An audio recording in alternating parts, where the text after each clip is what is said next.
بسم الله الرحمن الرحيم. مشاهدينا الكرام، السلام عليكم ورحمة الله وبركاته. أهلا بحضراتكم في لقاء متجدد من برنامج قوارير. أظهرت دراسة حديثة أن ما يقرب من 5 مليارات شخص حول العالم، أي بمعدل 60% من سكان العالم، بيستخدموا مواقع التواصل الاجتماعي، وأن 5 دول عربية من بين الأعلى استخداما لمواقع التواصل الاجتماعي. وبالتالي أصبح لهذه المواقع وجود وأثر قوي جدا في حياتنا وفي مجتمعاتنا وفي أسرنا وعلى علاقاتنا الزوجية. وطبقا لما ورد لدراسة أجراها مكتب المحامين البريطانيين، خلال هذه الدراسة ورد فيها أن مواقع التواصل الاجتماعي خاصة موقع الفيسبوك كان سبب في طلاق حوالي تلت حالات الطلاق في المجتمعات المعاصرة واللي كانت بتروح لهذا المكتب.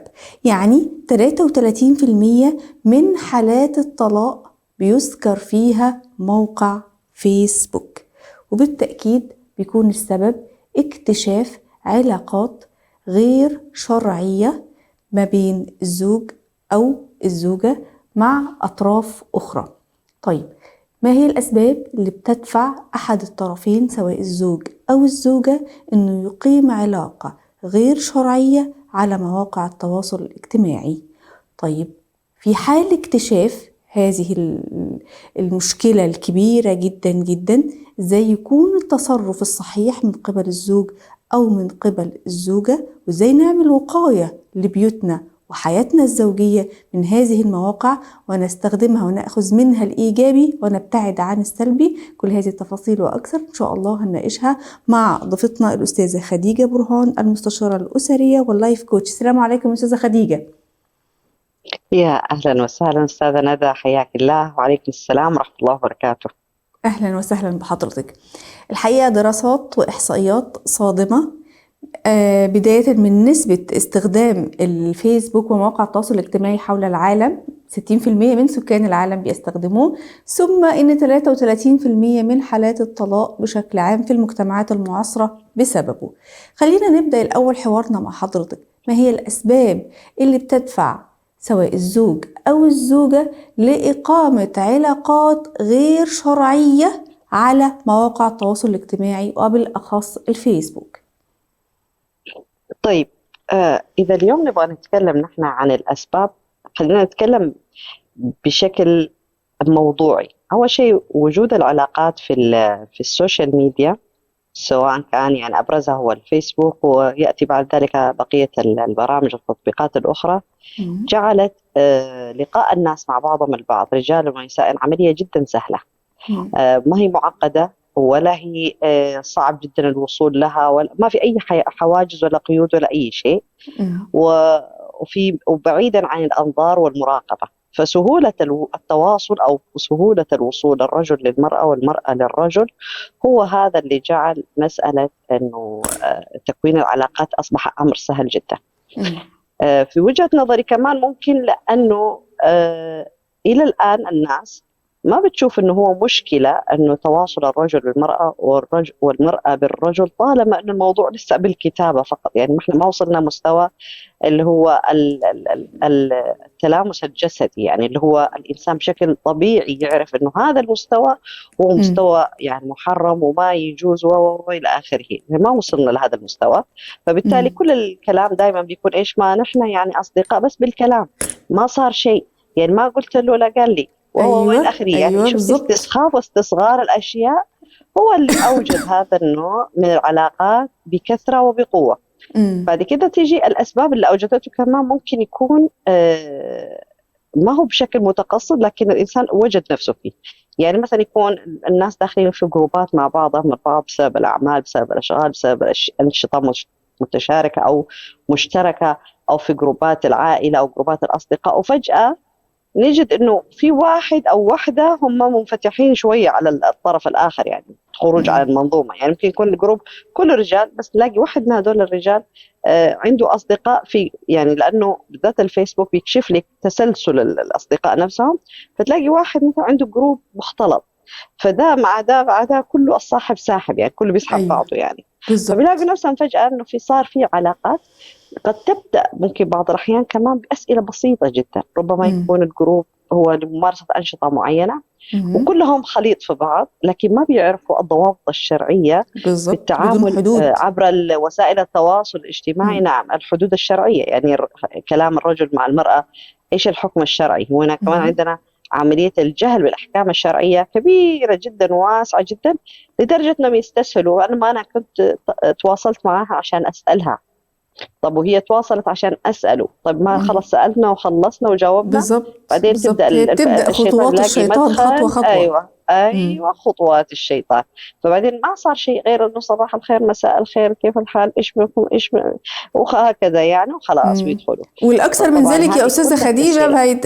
يبدأوا يقولوا مه. أنا بصحيها لصلاة الفجر، أنا بصحيه للقيام. طب أنتوا لا، إيه علاقتكم ببعض أصلا عشان تصحوا بعض للفجر وللقيام؟ ما شاء الله ما شاء الله ما شاء الله. يعني ممتاز والله، ربنا يزيدهم مبرر تقوى ممتاز. وإيمان. ممتاز ممتاز. مبرر يعني صراحة ما أعرف، يعني غريب جدا، يعني ما أدري إيش الشيطان يعني ما لقي طريقة أخرى بيزين يعني يضحك المعصية. بها على الناس. أيوة، فهي بتزين. وبعدين المشكلة مو في التزيين، المشكلة إن الناس تنطق بهذه الزينة، يعني حتى العقل ما يقدر يتقبلها. مم. العقل السليم طبعا، يعني الفطرة السليمة. الفطرة السليمة. فالتساهل هذا والسهولة وإلى آخره هي اللي خلت الناس كلها تدخل في هذه خلينا نقول في هذه الزاوية مم. التي يعني يصعب جدا الإنسان إذا تواجد فيها إلا أن يعني يصيبه شيء. مم. فسبحان الله، يعني كان حديث مصداق حديث النبي صلى الله عليه وآله صلى وسلم: الله عليه وسلم. مثل الجليس الصالح ومثل الجليس السوء. مم. يعني السوشيال ميديا هي جليس السوء صراحة، أنا في وجهة نظري هي جليس السوء. مم. وإنسان إذا ما عرف أنه يأخذ حاجته ويخرج منها، فهو أيوة. سوف يعني يصيبه شيء، يعني إما مم. ريحه أو يحرق ثوبه مم. أو تجد منه ريحا خبيثة، لازم يعني بالظبط. يصيب الإنسان شيء من هذا الشيء. مم. فهذه طيب. الإشكالية الكبيرة يعني. دي الإشكالية الأولى. طيب في مبرر ما بين هلالين كده أو بين قوسين، أي راجل بيعمل علاقة غير شرعية مع أي ست أو بنت على الفيسبوك ويلام ويعاتب بعد كده، أول رد له بيكون زوجتي مقصرة معايا، أنا مفتقد الرومانسية، مفتقد الحب، مفتقد الحوار، لقيت اللي أنا مش لاقيه في زوجتي لقيته في اللي أنا بكلمها دي بره، ومحتوياني جدا وفهماني جدا وبفكر إن أنا كمان أبقى أروح أرتبط بيها. ومع الأسف الشديد بيبقى نفس الكلام من قبل الزوجات، أنا عندي حرمان عاطفي، زوجي في دوامة الشغل 24 ساعة ما بيقعدش معايا ما بيكلمنيش، فلقيت اللي يسمعني الكلمة الحلوة. احنا عايزين رد من حضرتك على الزوج ده والزوجة دي، وهل دي مبررات أصلا؟ هي هي إن كنت تدري فتلك مصيبة، وإن كنت لا تدري فالمصيبة أعظم يعني. أيوة. يعني هذه المبررات والمسوغات، يعني عذر الشيطان الله أقبح من سبحانه وتعالى ذنب. من أمر مم. عذر أقبح من، يعني إنسان خليه يرتكب الذنب بس بدون أعذار، مم. كذا يكون إنسان يعني جدا صادق مع نفسه. يعني حتى الذنب يحتاج له أناس صادقين، وليس مم. يعني لسه مع الذنب كذب كمان مشكلة. الله مم. سبحانه وتعالى من أمر الملائكة أن تسجد لآدم، إبليس رفض السجود، مم. وكان عنده عذر يعني في ذا الموضوع. طيب خلقته من نار وخلقته من طين وخلقتني من نار، يعني في سبب، يعني أنا أفضل من هذا الشيء يعني. مم. طيب، فإذا العذر أقبح من الذنب. هنا لما يجي الرجل يبرر لنفسه أو المرأة تبرر لنفسها، يعني استزلهم الشيطان وهم اتبعوا أهواءهم. لأنه الأصل إنه الإنسان أساسا ما يقترب من هذه مواطن مم. الشبهات ومواطن مم. الحرام بأي شكل من الأشكال. الرجل عنده مشكلة مع زوجته يعالج أصل المشكلة، لكن ما يخلق مشكلة أكبر. مم. الزوجة مقصرة، هذه مشكلة بسيطة حلها بسيط، مم. لكن إنه يكون علاقات خارج إطار الزوجية مصيبة أكبر. يعني مم. مبررها يعني هذا ليس مبرر أساسا. طيب نيجي نقول نحن الرجل ليش يقول كذا؟ الرجل في المجتمعات العربية مع الأسف الشديد متربي أنه لا يعيبه شيء، فبالتالي اه مسموح له ما هو بالظبط. غير مسموح للمرأة، لذلك يتجاوز الحد بهذا السلوك. لكن لو مم. أنه علم أنه كما تدين تدان وكما تفعل يفعل بك، هذا المقياس حق الرجال طبعا الحقيقي، لن يقترب من هذا الموطن، لأنه هذا موطن ليس فيه مروءة. مم. هذا واحد.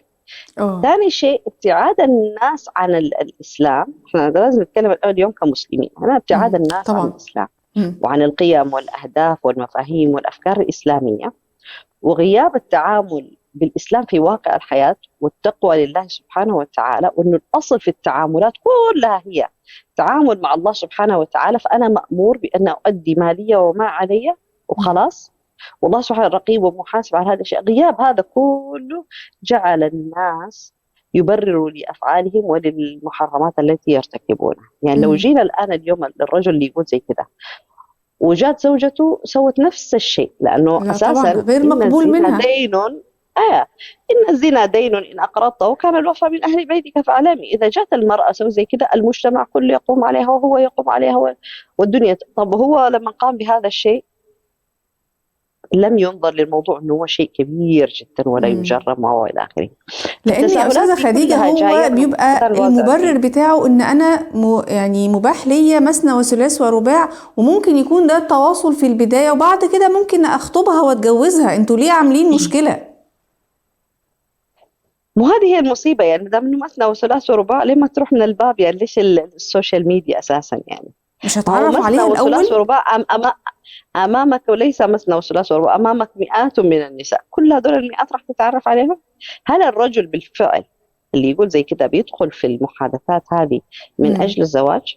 امم. الحقيقة هو ما بيدخل من أجل الزواج. او أي نسبه رجل كبيره ما منهم بيدخل لا. الباب هذا من، امم. ما في رجل أساس، وليس نسبة كبيرة، حتى النسبة العامة الأغلب يعني نسبة ضئيلة اللي تدخل من أجل الزواج إذا امم. كان أصلا يعرف البنت ويعرف أهلها ويحتاج تحت نظر أهلها أن يتحدث معها في السوشيال ميديا فقط. امم. لكن الأغلب أنه يستسهل هذا الكلام، لأنه كل كلمة جميلة ولطيفة تجر كلمات، والشيطان طبعا ما بيجي إنسان يقول له تعال ادخل في الحرام مباشرة، إنما يمهد له بعدين فلا تلوموني ولوموا أنفسكم. الوموا انفسكم. فهنا إذا إحنا ما نبغى نقول مثلا إنه، يعني بعض الناس مثلا تأول لك الموضوع ممكن طب هو عنده مرض نفسي، ممكن هو انفصام في امم. شخصية. أنا صراحة لا أميل للتبرير. الخطأ خطأ، امم. والخطأ يأتي من الجهل، لكن الإنسان يجب أن يعرف حدوده وما له وما عليه اليوم، خاصة إنه إحنا مسلمين اليوم مقيد أعمالنا بالحلال والحرام. السؤال بسيط طبعا. جدا يعني، هل هذا امم. الفعل حلال ولا مو حلال؟ إذا كان حلال فليقم به هنيئا له، إذا امم. كان حرام يجب أن يبتعد عنه، لأنه مغبته وعواقبه لن يستطيع أن يتحملها. امم. يعني الله سبحانه وتعالى شرع الأشياء كلها وجعل الزنا محرم، لكن دائما في مقدمات للزنا، وهذه بالظبط. من المقدمات للزنا. خلاص فلا امم. تقربوا الزنا، ما تقربوا الزنا. أنا اليوم الإنسان اقترب من مقدمات الزنا، معناها الوضع كيف راح يكون، امم. كيف يبدأ راح يتعامل مع الموضوع كله، فيصير امم. الموضوع معقد جدا. وهنا تمام. تبدأ المصائب الأسرية والمشاكل والعقد، وبعد كده يقول لك الطلاق ويستسهلوا الطلاق. طيب ليش صار؟ والله عشان السوشيال ميديا، ما السوشيال امم. خربت بيوتنا. لا، السوشيال ميديا سلاح ذو حدين، امم. هم أساءوا استخدامه فبالتالي النتائج كانت وخيمة، لكن إذا أحسنوا بالظبط. استخدامه فأكيد امم. العواقب حتكون جيدة. طيب أستاذة خديجة، احنا عندنا نقطة مهمة جدا جدا عايزين نناقشها مع حضرتك، ألا وهي محاولات الكثير من النساء الزوجات إن هم يعرفوا الباسورد بتاع أزواجهم، محاولات إن هم يفتحوا التليفون من وراه، أو لو التليفون مش عليه باسورد، وده يعني نادرا لما تلاقي راجل مش عامل باسورد للتليفون بتاعه، تدخل عليه وتقعد بقى تدور وتبحث على السوشيال ميديا وتشوف كل الأرقام وكل الحسابات. والبعض منهم، ويؤسفني أقول إن الكثير منهم، بيلاقي إن ما كانش علاقات سيئة جدا وصور متبادلة، على الأقل بيبقى فيه بعض الحوارات أو النقاشات البسيطة، صباح الخير، صباح النور، ازيك، عامل ايه، يعني لسه في حدود معينة. هل هذه الزوجة تلام على ان هي عايزة تحافظ على بيتها، تطمن زوجها بيعمل ايه من وراها، ولا لا؟ والله هي تلام، بس ما تلام على هذا الفعل، تلام مم. أنها هي ما عملت على تطوير نفسها ورفع ثقتها بنفسها وتطوير مهاراتها الشخصية، وأنها يكون عندها عالم آخر تسير فيه، أو عندها أهداف في الحياة يجب أن تفني عمرها أو تضع جل وقتها وطاقتها فيها، بدل ما أن هي تتابع زوجها. هذا مم. هو منطق اللوم يعني، أو مجال اللوم. ليش؟ لأن اليوم المرأة اللي تقوم بهذا السلوك أو هذا الفعل، خلينا نسأل: هل هذه المرأة عندها أول شيء أهداف حياتية؟ كيف علاقة المرأة هذه بنفسها؟ هل هذه مم. المرأة تعرف احتياجاتها؟ هل تعرف هواياتها؟ هل تعرف ماذا تريد؟ ماذا تحتاج في هذه الحياة؟ إيش الهدف الذي تعيش من أجله؟ هل هي تعيش مع الحياة ولا داخل الحياة يعني مم. نفسها؟ هل هي تعيش أساسا مع زوجها ولا من أجل زوجها؟ هنا هي آه. القيم، يعني لازم نحن مم. نناقشها هذه الأشياء كلها. مهم جدا. المرأة مم. اليوم أيوة لن تقوم بهذه الأفعال إلا لأجل وجود فراغ كبير جدا، وهذا الزواج بالنسبة له هو الذي ملأ هذا الفراغ كله. والأصل ما يكون كذا، الزواج هذا جزء من رحلتها في الحياة وليس كل حياتها. مم. هذه مم. من جهة. المرأة اللي عندها أهداف تعيش لها في حياتها، ما مش فاضية اليوم تجلس تتعامل مع زوجها كأنه ولدها الصغير تجلس تراقبه. نحن الأمهات نقوم بهذا الشيء من أجل أولادنا لحمايتهم فقط، يعني سلوك فطري نحن نقوم فيه. طيب هذا السلوك لما يتحول المرأة تقوم فيه تجاه زوجها تحت مبرر أنه أنا أبغى أعرف وأبغى أشوفه وإلى آخره، اصل خلاص انا معناها شاكه فيه، هذه يعني هي المرأة ستات كتير بيقولوا انا شاكه فيه، تصرفاته كلها بتدل على ان في حد في حياته، او هي متابعه الصفحه بتاعته فلقت فيه اكاونت وحيد عمال يعمل له قلوب وبيعلق عنده على طول، وهي اكاونت بنت، فهي هنا الشكوك بدات يعني تكتر قدامها وقدامها دلائل. ما هو هنا احنا اللي جالسين نقوله، خليه يكون في شكوك، إن بعض الظن أول شيء إثم. احنا نمسك أول شيء الطرف الأهم. المرأة هذه إيش تسوي قاعدة في حياتها أساسا؟ المرأة هذه بإيش مشغولة في هذه الدنيا كلها؟ هل عندها أهداف عظيمة مشغولة فيها ليل مع نهار تفكر فيها وتحاول إنجازها؟ أهداف دنيوية وأهداف أخروية ولا ما في؟ مم. غياب الهدف يوجد مساحة من الفراغ، مساحة من الفراغ معناها توجد مساحة من الخيال، مساحة مم. من الخيال معناها مساحة من الظنون، مساحة من الظنون معناها مساحة من الأكشن. وخذي مم. المسلسل كيف حيمشي. مم. تمام. إذا المرأة هذه متفرغة ما عندها شيء. طيب إذا كانت فارغة، الشيطان يحب اليد الفارغة والإنسان الفارغ. طيب، مم. والنفس اللي بتشغلها بالخير شغلتك بالشر. بالشر. لازم النفس مم. تنشغل بشيء معين. مم. فهي قررت اليوم إنها بدل أن تنشغل بالخير تنشغل بالشر. فكلما انشغلت بالشر وتتبع زوجها سوف ترى الكثير. طيب من هذا كله سبحان الله، يعني ليش؟ لأن الإنسان لما ينشغل بأمور عظيمة، أو خلينا نقول المرأة إذا انشغلت بأهداف دنيوية وأخروية مم. وأعطت زوجها حقوق وأدت واجباتها، هتلاقي الرجل نفسه هو يدور معها. ليش؟ لأنه مم. هي ما هي مكبوبة عليه أو تطارده، فهي ما بتطارده. زي الدنيا إذا أنت اليوم تطارد الدنيا ما بتيجي في يدك، لكن أنت مم. اهربي من الدنيا تلاقيها كلها مم. تيجي وراك. هذه أيوة. سنة كونية يعني. فهذا اللي بيصير في عالم المرأة. طيب اليوم إيش تتوقع المرأة لما تفتح جوال زوجها؟ أول شيء نيجي الحكم الشرعي. الأحكام الشرعية إيش بتقول لك؟ مم. أول شيء: لا يؤمن أحدكم حتى يحب لأخيه ما يحب لنفسه. هل المرأة هذه تحب وتقبل إنه أحد يفتش جواله أو أشياء الخاصة؟ مم. أكيد لا. ثاني شيء: ولا تجسسوا. الأمر من النبي صلى الله عليه وسلم إنه النهي إنه الإنسان يتجسس. مم. طيب، ومن تتبع عورة امرئ تتبع الله عورته. طيب مم. هذه تمام. أمور كلها مغلقة في مم. الغيب يعني. مم. اليوم الإنسان لما يجي يتجسس يأثم، ولما يا أسف. يعامل مم. الآخرين بطريقة ما يحب إنه يتعامل فيها كمان يأثم. طيب، مم. ولما يتتبع الإنسان، طب أنت تتبعته، الله سبحانه لسه ساتره، هو مستور، تتبعه ذا فضيحة يعني. مم. طيب بعد الفضيحة إيش راح يكون؟ راح يكون في فضيحة زي ما نقول إحنا بجلاجل يعني، فضيحة بجلاجل، الكل اه. حينفضح فيها يعني، للأسف. المرأة والرجل وأسرتهم كلهم حينفضحوا، والسبب حركة بسيطة والطرف جدا قامت الثالث، لو فيها في المرأة. طرف ثالث هو كمان هيتفضح. حينفضح يعني، كله حينفضح. طيب مم. الستر أفضل ولا غير الستر أفضل في هذا الجانب؟ هنا إحنا ما نقول لا ستر ولا مسأس، الفعل نفسه خطأ، ويكاد يكون انه كمان حرام اساسا. عندها شكوك المراه، احنا قلنا الشكوك هذه ما جات الا لاجل غياب الاهداف في حياه المراه. والظنون، لأنه بس يا متى أستاذة أنداها خديجة اليوم أنها خليني تسوي أقف في شيء. النقطة دي قبل ما حضرتك تكملي كلامك، لأن كتير من الستات ممكن يعترضوا على النقطة دي ويقولوا يعني حضرتك عايزاني أفضل على عماية كما يقال، إن أنا أسيب جوزي داخل في علاقات غير شرعية وبيكلم غيري وبيتي مهدد، وحضرتك تقولي لي علشان أنا ما عنديش هدف وعندي وقت فراغ كبير. لا، أنا أولا عايزة أساعده إنه يبعد عن الحرام. ثانيا أنا كزوجة كرامتي خلاص فين من اللي هو بيعمله. ثالثا اللي هي بيكلمها دي ممكن تكون شخص غير سوي مستغل، يستغله ماديا ونفسيا ومعنويا.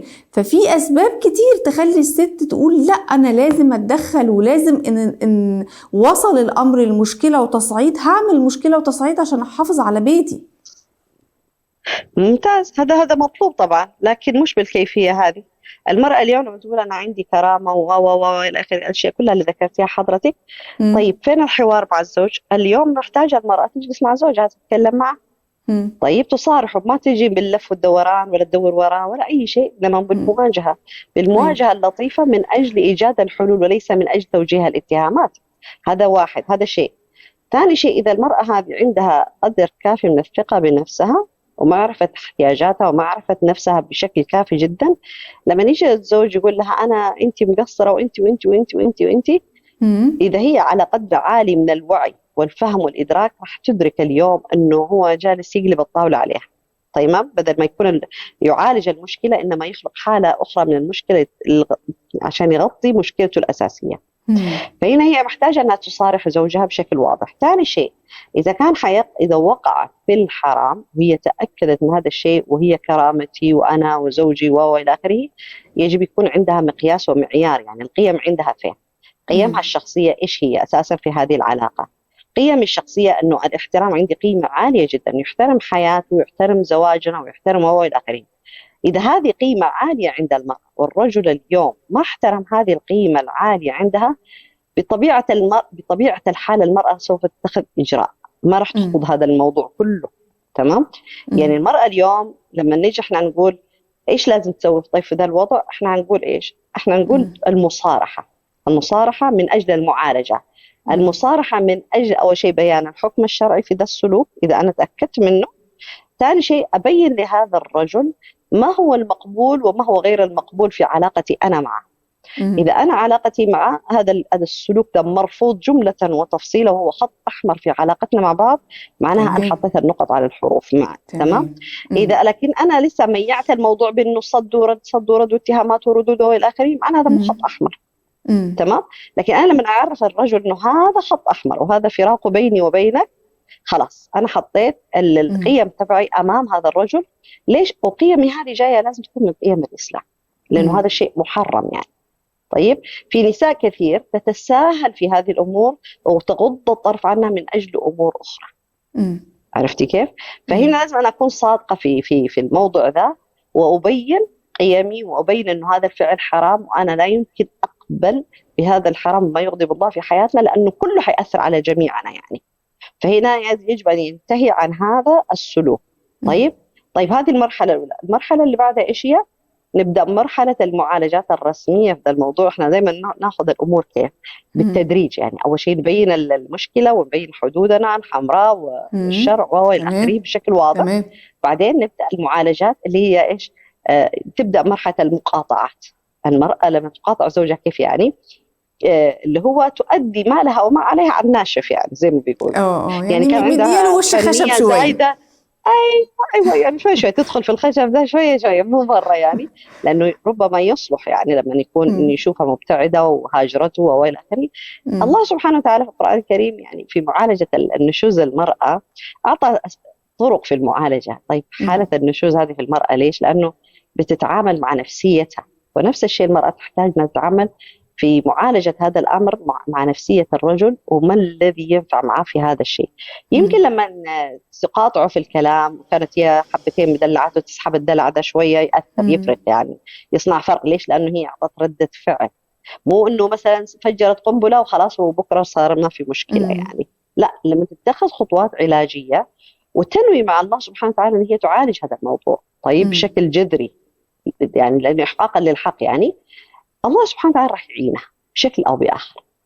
ومع هذه المعالجات هي يجب أن تنشغل بأهدافها. لما الرجل يشوف أن والله المرأة معطيته ظهرها وداخلة في المعالجات وعطته كاش، يعني عرفته إيش له وإيش عليه، وعرفته خطوطها الحمراء وكل شيء، لابد أن يرتدع، لأنه حيبدأ يعرف قيم هذه المرأة وقيمتها في هذا الزواج.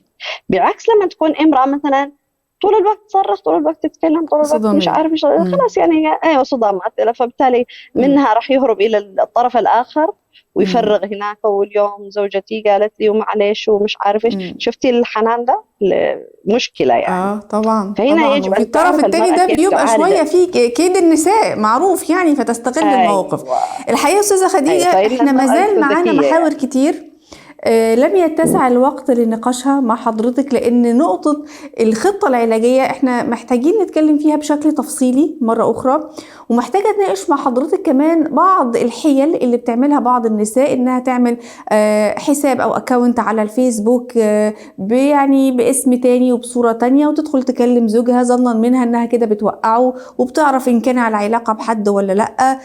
نقطة تانية مهمة، في حال معرفة إن كان الزوج أو الزوجة لا قدر الله وقعوا في المحظور على المواقع دي، تصرف الصحيح ايه؟ هل ندخل الاهل نكبر الموضوع ولا لا؟ كتير من التفاصيل محتاجين نناقشها مع حضرتك، ولكن ان شاء الله تكون في حلقة قادمة باذن الله من قوارير، لان الموضوع شائك وموضوع مهم جدا، وللاسف الشديد بيتسبب في مشاكل زوجية كبيرة جدا. بشكر حضرتك في النهاية الاستاذة خديجة برهان، المستشارة الاسرية واللايف كوتش، على وجودك معانا، وعلى وعد باذن الله نستكمل هذا الموضوع في حلقة أخرى بإذن الله. وشكر موصول لكل متابعين ومشاهدين برنامج قوارير على شبكة سلام الإعلامية، وإلى أن نلقاكم نترككم في رعاية الله وأمنه. السلام عليكم ورحمة الله وبركاته.